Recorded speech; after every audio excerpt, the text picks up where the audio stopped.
Good morning students. ये national income का एक एडिशनल क्लास है। उसमें कुछ टॉपिक्स थे जो छूट गया है, उसको आज हम लोग कवर करेंगे।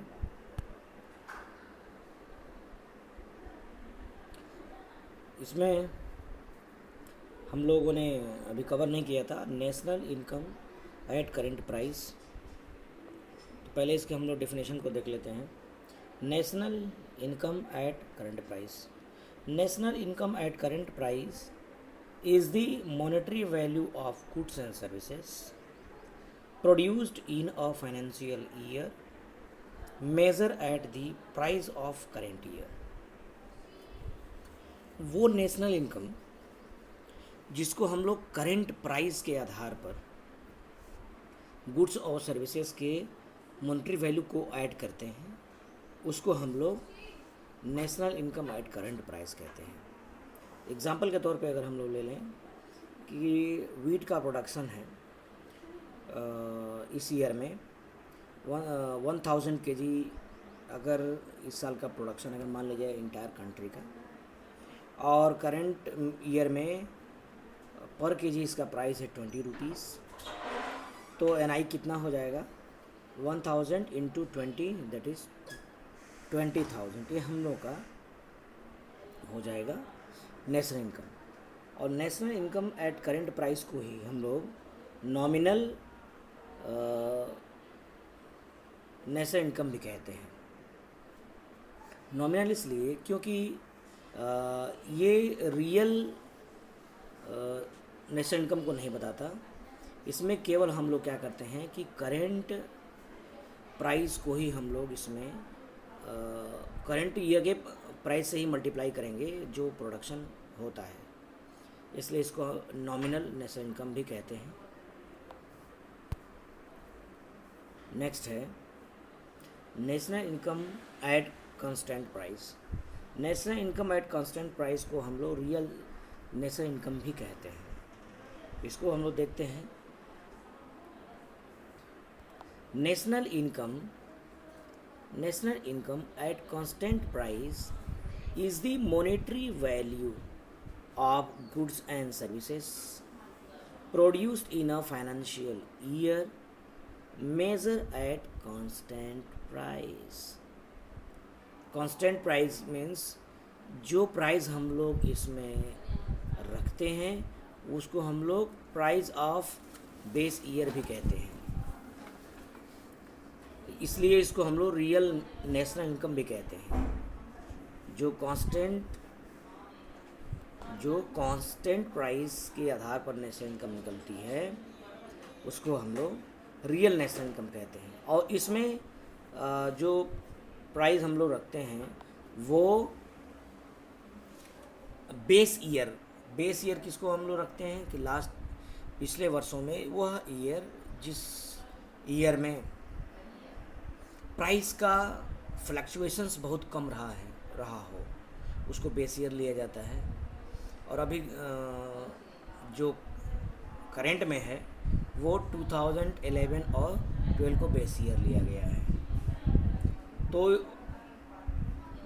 जो करेंट में हम यहाँ भी एग्जांपल हम लोगों ने वीट का लिया है। वीट का मान लेते प्रोडक्शन 1000 केजी हुआ है 1920 में, तो इस आधार पर नेशनल इनकम क्या होगा, तो हम लोग जो प्राइस लेंगे यहाँ जहाँ जो 10 रुपीज़ लिया गया दिखाया गया है ये बेस ईयर है 2011-12 का, उस आधार पर आज हम निकालेंगे उसका national income. 1000 multiplied by 10 equal to 10,000। तो अपने से ये देखा कि कांस्टेंट ईयर पे कांस्टेंट प्राइस पे हम लोगों ने नेशनल इनकम निकाला, वो कम है जो हम लोगों ने करेंट प्राइस पे निकाला था। क्योंकि करंट प्राइस कांस्टेंट प्राइस से ज़्यादा है, तो स्वाभाविक है कि जो एनआई आएगा वो ज़्यादा आएगा। लेकिन हम लोग को यहाँ ध्यान देना है कि जो प्रोडक्शन हुआ है वो प्रोडक्शन सेम है।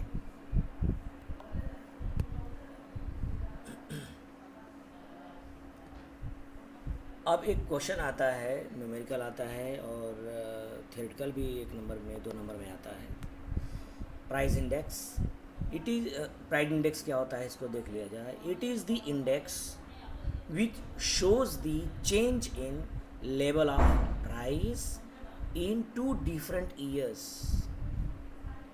टू डिफरेंट ईयर्स में प्राइस का क्या चेंजेस हुए हैं उसको ये बताता है. प्राइस 2 ईयर्स में कितना चेंज हुआ है उसको बताता है. अब यहाँ अगर प्राइस इंडेक्स निकालना है तो प्राइस इंडेक्स निकालने के लिए हम लोग क्या करेंगे कि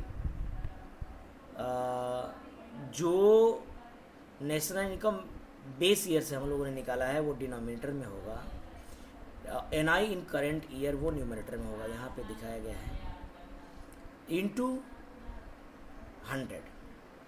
तो पिछले ये एग्जांपल जो दोनों में हम लोगों ने निकाले हैं, national income eight current price, national income at constant price. तो ये current price upon current year का NI और बेस ईयर का NI, इसका रेशियो निकालेंगे और 100 से मल्टीप्लाई कर देंगे.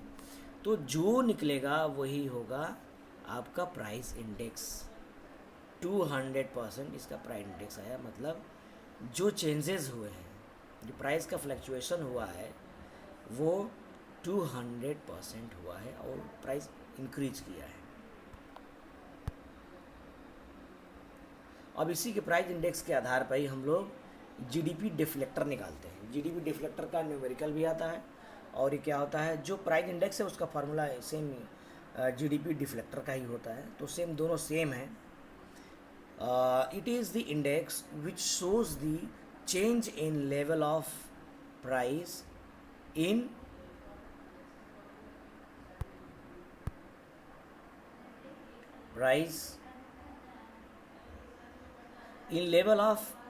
in two different years. It is index which shows the change in level of price in two different years.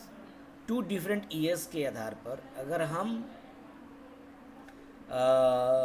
GDP का एनालिसिस करें और 100 से मल्टीप्लाई कर दें तो प्राइस डिफ्लेक्टर आ जाता है. इसलिए यहाँ तक फार्मूला में लिखा हुआ है GDP deflector equal to GDP in current price upon GDP in base year multiplied by 100. तो हम लोगों ने GDP in current price suppose के लिए 20,000 है और ये 10,000 है, मल्टीप्लाई बाई 100. तो ये आपका यहाँ भी देखे होंगे कि सेम जो प्राइस इंडेक्स है उसी के बराबर GDP रिफ्लेक्टर आएगा. क्योंकि प्राइस इंडेक्स में भी क्या होता है कि NI in current year upon NI in base year multiplied by 100 उसमें भी करते हैं, इसमें भी. तो जहाँ पे NI है वहाँ पे हम GDP लिख देंगे, वो तो GDP रिफ्लेक्टर कहलाएगा. या प्राइस GDP रिफ्लेक्टर जगह पे आप NI या प्राइस इंडेक्स कह सकते हैं, दोनों सेम चीज़ है.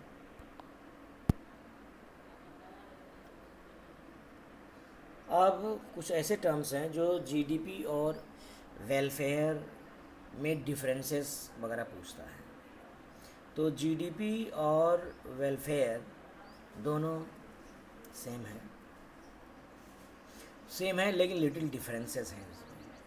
क्योंकि GDP क्या है, प्रोडक्शन है. प्रोडक्शन वन फाइनेंशियल ईयर में जो प्रोडक्शन का मॉनेटरी वैल्यू होता है उसको बोलते हैं. और जो ये वेलफेयर होता है ये वेल बीइंग के लिए होता है, लोगों के कल्याण के लिए होता है. जो भी कार्य होगा वो जो ह्यूमन बीइंग है उसके वेलफेयर के लिए होगा.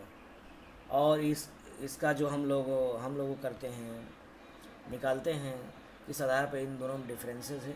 Distribution of GDP, change in price, non monetary exchange, externalities और रेट ऑफ पॉपुलेशन ग्रोथ. इस पांचों के आधार पर हम GDP और वेलफेयर में हम लोग डिफरेंसेस करते हैं. तो ये नेशनल इनकम का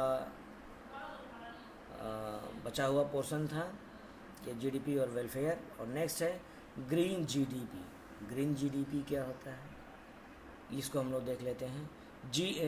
GNP, green GNP. Green GNP means gross national product GNP measures the national income on output adjusted for the depletion of natural resources and degradation of environment। इसका मतलब ये है कि फ्यूचर को ध्यान में रखते हुए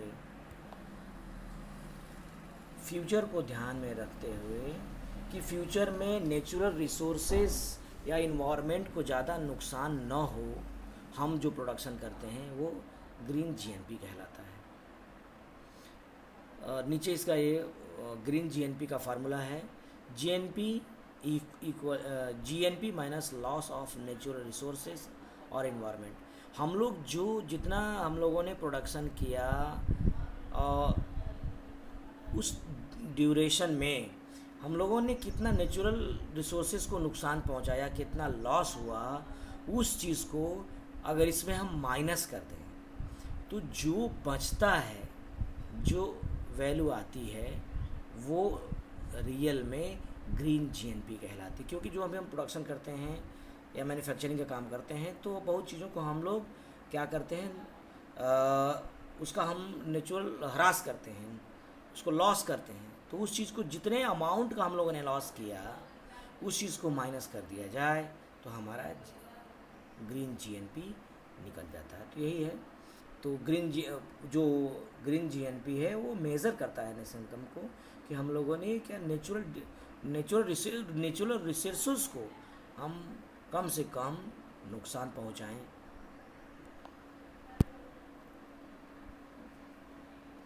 तो आज इतना ही आज रहा, और ये नेशनल इनकम का अंतिम वीडियो था। ये छूट गया था बीच में, और बाकी आपका एग्रीगेट डिमांड और एग्रीगेट सप्लाई का चैप्टर चल रहा है, उसको अगले वीडियोस में कवर करेंगे। Till then, thank you.